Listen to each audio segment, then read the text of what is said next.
Hello friends, स्वागत है आपका स्पर्श पीएससी के इस यूट्यूब चैनल में। दोस्तों, करंट अफेयर्स के इस वीडियो सीरीज में आज हम इस सप्ताह के राष्ट्रीय एवं अंतर्राष्ट्रीय परीक्षोपयोगी महत्वपूर्ण तथ्यों पर चर्चा करेंगे। इस वीडियो सीरीज में हम वीकली एवं मंथली करंट अफेयर्स पर चर्चा करते हैं एवं प्रश्नों के माध्यम से महत्वपूर्ण तथ्यों की व्याख्या करते हैं। तो आइए बढ़ते हैं आज के वीडियो की ओर। आज का हमारा पहला प्रश्न है, वरुण युद्धाभ्यास भारत और किस देश के मध्य आयोजित किया जाता है? और हमारे विकल्प हैं जापान, श्रीलंका, अमेरिका या फ्रांस। इस प्रश्न का सही जवाब होगा दोस्तों ऑप्शन नंबर डी, फ्रांस। तो आपको ध्यान में रखना है कि वरुण युद्धाभ्यास प्रतिवर्ष भारत और फ्रांस के मध्य आयोजित किया जाता है और यह अपनी तरह का एक नौसैनिक अभ्यास है। दोस्तों, अगर आपको आज के वीडियो का पूरा निःशुल्क पीडीएफ चाहिए तो आप डिस्क्रिप्शन में दिए गए लिंक के माध्यम से हमारा एप्लीकेशन डाउनलोड कर लीजिए। उसमें आपको स्टोर सेक्शन में एक कोर्स दिखाई देगा जिसका नाम है free current affair test series, जहां हर महीने की 5 तारीख को पिछले माह के महत्वपूर्ण करंट अफेयर्स का टेस्ट आयोजित किया जाता है, जो कि पूर्णतः निःशुल्क है और ये सभी पीडीएफ आपको उसी कोर्स में मिल जाएंगे। क्लियर है? बढ़ते हैं अगले प्रश्न की ओर। हमारा दूसरा प्रश्न है, नागालैंड से राज्यसभा पहुंचने वाली पहली महिला हाल ही में कौन बनी है? और हमारे विकल्प हैं जेबी मायर, एस कोन्यक, आर नारजारी या के संतोष। इस प्रश्न का सही जवाब है दोस्तों ऑप्शन नंबर बी, एस कोन्यक। दोस्तों, तो इनका नाम आपको ध्यान में ही रखना है क्योंकि आप सभी को पता है हाल ही में 5 राज्यों में विधानसभा चुनाव आयोजित किए गए थे, जहां पे 5 में से 4 राज्यों में भारतीय जनता पार्टी ने बहुमत हासिल किया है और इसी आधार पर अभी उनके पार्टी से संबंधित कुछ सदस्यों ने राज्यसभा सदस्यों का शपथ ग्रहण किया है। उसमें से नागालैंड की एक महिला का नाम ध्यान रखना है आपको, एस फांगनोन कोन्याक। ये नागालैंड से राज्यसभा सदस्य बनने वाली पहली महिला बन गई है, इसलिए इनका नाम अपने आप में महत्वपूर्ण हो जाता है। बढ़ते हैं अगले प्रश्न की ओर। हमारा तीसरा प्रश्न है, हाल ही में महिला एक दिवसीय क्रिकेट विश्व कप की विजेता कौन सी टीम बनी है? और हमारे विकल्प हैं ऑस्ट्रेलिया, न्यूजीलैंड, भारत या दक्षिण अफ्रीका। इस प्रश्न का सही जवाब है दोस्तों ऑप्शन नंबर ए, ऑस्ट्रेलिया। दोस्तों, हाल ही में न्यूजीलैंड में महिला एक दिवसीय क्रिकेट विश्व कप का 12वां संस्करण आयोजित किया गया था, जिसमें ऑस्ट्रेलिया की महिला क्रिकेट टीम विजेता बनी है। इन्होंने फाइनल में इंग्लैंड की टीम को हराया है।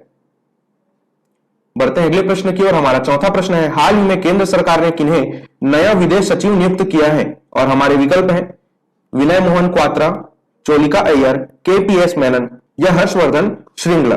इस प्रश्न का सही जवाब है दोस्तों ऑप्शन नंबर ए, विनय मोहन क्वात्रा।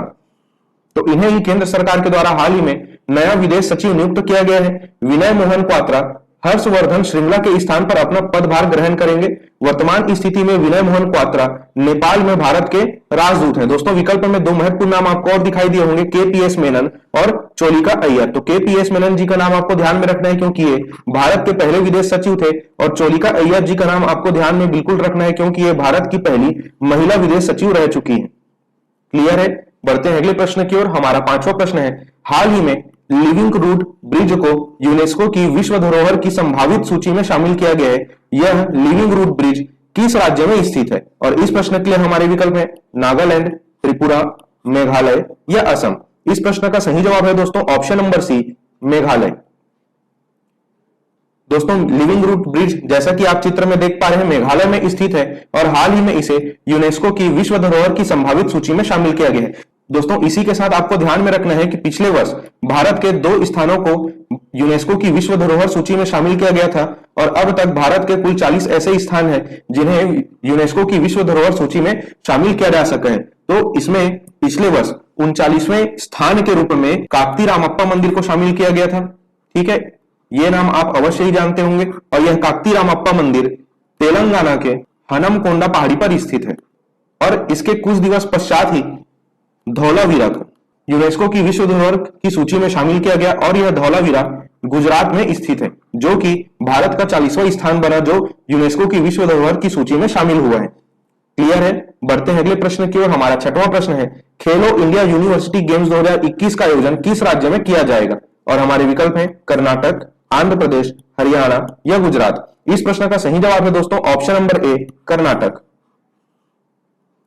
दोस्तों, खेलो इंडिया यूनिवर्सिटी गेम्स 2021 का आयोजन कोविड के कारण स्थगित कर दिया गया था, जिसे अब 24 अप्रैल से 3 मई 2022 तक आयोजित किया जाएगा और यह आयोजन कर्नाटक राज्य में किया जा रहा है। आपको ध्यान रखना है कि इसका प्रथम आयोजन वर्ष 2020 में ओडिशा में किया गया था। बढ़ते हैं अगले प्रश्न की ओर। हमारा 7वां प्रश्न है, फीफा विश्व कप 2022 का आयोजन किस देश में किया जाएगा। दोस्तों इस प्रश्न की चर्चा हम अपने पिछले वीडियोस में भी कर चुके हैं, तो आपको इसका जवाब अवश्य ही पता होगा। इस प्रश्न के लिए हमारे विकल्प हैं ब्राजील, कतर, स्पेन या डेनमार्क। इसका सही जवाब होगा दोस्तों ऑप्शन नंबर बी, कतर। तो आपको ध्यान रखना है फीफा विश्व कप 2022 का आयोजन कतर में किया जाएगा, ठीक है। और इस प्रतियोगिता का शुभंकर भी लॉन्च कर दिया गया है, जिसका नाम रखा गया है लाइव। इसके शुभंकर का नाम आपको बिल्कुल ध्यान में रखना है, लाइव, और इसका अर्थ होता है बेहद कुशल खिलाड़ी। दूसरा चीज आपको ध्यान में रखना है क्या, फीफा वर्ल्ड कप 2022 के एक नया गेम जारी किया गया है जिसका नाम रखा गया है अल रीला। और यह सवाल आपसे बिल्कुल पूछा जा सकता है, तो अल रीला भी आपको ध्यान में रखना है और लाइव भी ध्यान में रखना है। क्लियर है। बढ़ते हैं अगले प्रश्न की ओर। हमारा 8वां प्रश्न है, हाल ही में भारत में सब्जियों का सबसे बड़ा उत्पादक राज्य कौन बन गया है। और हमारे विकल्प है मध्य प्रदेश, पश्चिम बंगाल, आंध्र प्रदेश या उत्तर प्रदेश। इस प्रश्न का सही जवाब है दोस्तों option number D, Uttar Pradesh. तो दोस्तों उत्तर प्रदेश ने हाल ही में पश्चिम बंगाल को दूसरे स्थान पर गिराकर पहला स्थान प्राप्त कर लिया है। तो आपको ध्यान में रखना है कि भारत में अब सब्जियों का सबसे बड़ा उत्पादक राज्य कौन बन गया है, उत्तर प्रदेश। क्लियर है। बढ़ते हैं अगले प्रश्न की ओर। हमारा 9वां प्रश्न है, हाल ही में किसने बिरसा मुंडा जनजाति नायक नामक पुस्तक का विमोचन किया है। और हमारे विकल्प है धर्मेंद्र प्रधान, एम वेंकैया नायडू, अनुराग ठाकुर या डॉक्टर आलोक चक्रवाल। इस प्रश्न का सही जवाब है दोस्तों option number A, Dharmendra Pradhan. दोस्तों यहां पर हमने आपको पूछा है कि विमोचन किनके द्वारा किया गया है, ठीक है, क्योंकि बहुत से स्टूडेंट्स जो है डॉक्टर आलोक चक्रवाल जी के नाम को लेकर कंफ्यूज हो सकते हैं कि सर जवाब ये आना चाहिए था।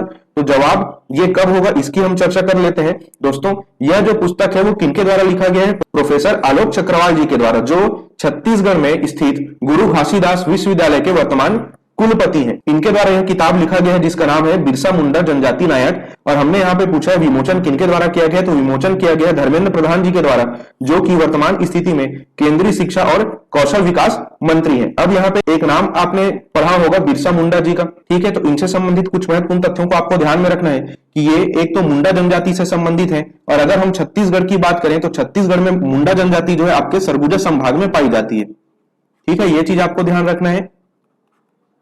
दूसरा चीज, इनकी जयंती 15 नवंबर को प्रतिवर्ष देश में जनजाति गौरव दिवस के रूप में मनाया जाता है। तो यह तथ्य भी अपने आप में बहुत ही ज्यादा महत्वपूर्ण है, इसे आप अवश्य ही ध्यान में रखिएगा। 15 नवंबर जनजाति गौरव दिवस। क्लियर है।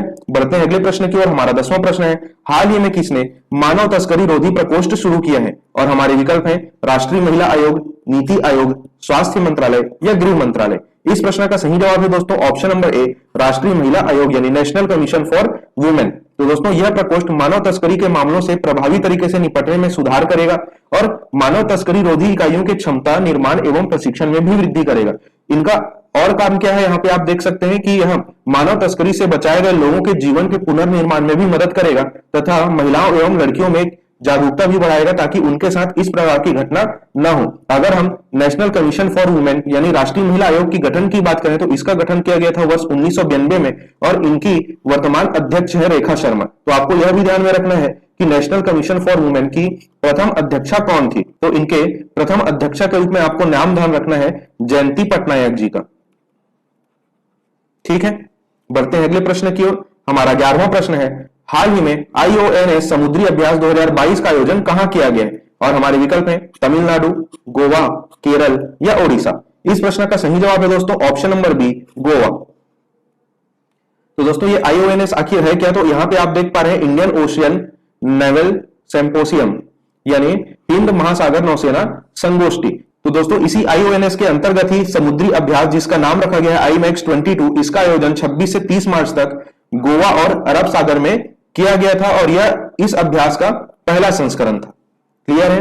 बढ़ते हैं अगले प्रश्न की ओर। हमारा 12वां प्रश्न है, हाल ही में ग्रैमी अवार्ड्स 2022 में बेस्ट चिल्ड्रन म्यूजिक एल्बम का पुरस्कार किसने जीता है। और हमारे विकल्प हैं रिकी केज, जैक एंटोनॉफ, फाल्गुनी शाह या ओलिविया रोड्रिगो। इस प्रश्न का सही जवाब है दोस्तों option number C, Falguni Shah. दोस्तों फाल्गुनी शाह और रिकी केज जी का नाम अभी अखबारों में काफी प्रसिद्ध हुआ था, तो फाल्गुनी शाह का नाम आपको ध्यान रखना है। इन्होंने ग्रैमी अवार्ड 2022 में बेस्ट चिल्ड्रन म्यूजिक एल्बम का पुरस्कार जीता है और फाल्गुनी शाह एक इंडियन अमेरिकन सिंगर है, इसलिए इनका नाम अपने आप में बहुत ही ज्यादा महत्वपूर्ण हो जाता है।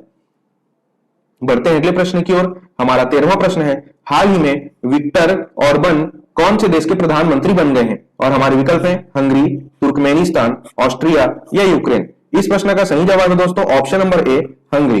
तो हंगरी के नए प्रधानमंत्री के रूप में आपको विक्टर ऑर्बन जी का नाम ध्यान में रखना है। बढ़ते हैं अगले प्रश्न की ओर। हमारा 14वां प्रश्न है, हाल ही में अंतरराष्ट्रीय बाल पुस्तक दिवस कब मनाया गया है? दोस्तों आजकल परीक्षाओं में ऐसे स्ट्रेट क्वेश्चन भी पूछे जाते हैं। कुछ महत्वपूर्ण सम्मेलन, समारोह या कुछ महत्वपूर्ण दिवस या राष्ट्रीय की बात करो या आप अंतरराष्ट्रीय की बात करें, ठीक है, तो इसीलिए ऐसे प्रश्न भी महत्वपूर्ण हो जाते हैं।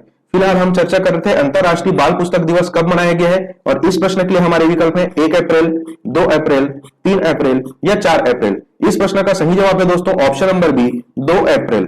तो 2 अप्रैल को आपको ध्यान रखना है क्या मनाया जाता है, अंतरराष्ट्रीय बाल पुस्तक दिवस। बढ़ते हैं अगले प्रश्न की ओर। हमारा 15वां प्रश्न है, हाल ही में किस देश में आर्थिक संकट की वजह से सार्वजनिक आपातकाल की घोषणा की गई है? और हमारे विकल्प हैं यूक्रेन, श्रीलंका, नेपाल या भूटान। इस प्रश्न का सही जवाब है दोस्तों ऑप्शन नंबर बी, श्रीलंका। दोस्तों श्रीलंका की बिगड़ती स्थिति के बारे में आप रोज पढ़ते होंगे, तो श्रीलंका में ही आर्थिक संकट की वजह से सार्वजनिक आपातकाल की घोषणा कर दी गई है। तो ये तथ्य आपको ध्यान में रखना है। बढ़ते हैं अगले प्रश्न की ओर। हमारा 16वां प्रश्न है, हाल ही में किसने भारतीय भूवैज्ञानिक सर्वेक्षण यानी जियोलॉजिकल सर्वे ऑफ इंडिया के महानिदेशक के रूप में कार्यभार संभाला है? और हमारे विकल्प हैं Mahadev Pawar, RS Garkhal, doctor S Raju या MS कृष्णन। इस प्रश्न का सही जवाब है दोस्तों option number C, doctor S Raju. तो GSI यानी भारतीय भूवैज्ञानिक सर्वेक्षण के नए महानिदेशक के रूप में डॉक्टर S राजू ने अपना कार्यभार ग्रहण कर लिया है। अगर हम जियोलॉजिकल सर्वे ऑफ इंडिया के कुछ महत्वपूर्ण तथ्यों की बात करें तो आपको ध्यान में रखना है कि यह विभाग भारत सरकार के खान मंत्रालय यानी माइंस डिपार्टमेंट के अंतर्गत कार्यरत एक संगठन है और इसकी स्थापना वर्ष 1851 में की गई थी। इनका कार्य भूवैज्ञानिक सर्वेक्षण और उनका अध्ययन करना है। और अगर आपसे यह पूछा जाए कि GSI का मुख्यालय वर्तमान स्थिति में कहां स्थित है, तो यह बंगाल के कोलकाता में स्थित है।